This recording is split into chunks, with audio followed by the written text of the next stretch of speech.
هلا، وشلونكم؟ تعالوا نسوي سباجيتي كل سريعة وسهلة وبسيطة. أول شي راح نجيب صدر الدجاج ونقطعه ونخلي عليه بابريكا وبهارات دجاج وشوية ملح وليمون دوزي وعصرة من الليمون.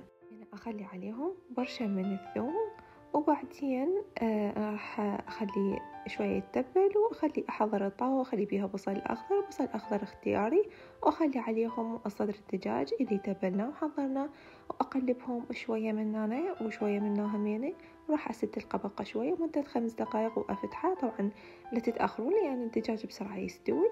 وهسه أخلي عليهم صلصة من المعجون، يعني معجون شوية ويا مي، وأخليهم على صدر الدجاج بعد ما حمس، وأخلي عليهم جبن شيدر اختياري طبعا جبن شيدر.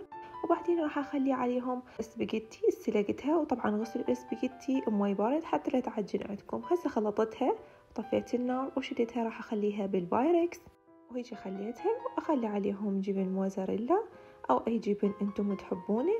وبعدين راح أخلي عليهم رشة من الأوريغانو كيفكم، هذا شيء اختياري. وبعدين راح أخليهم بالفرن بس من فوق، وطلعت عندنا هيك النتيجة تخبل. وعلينا وعليكم ألف عافية، لا تنسون تجربونها وتكتبوا لي بالتعليقات.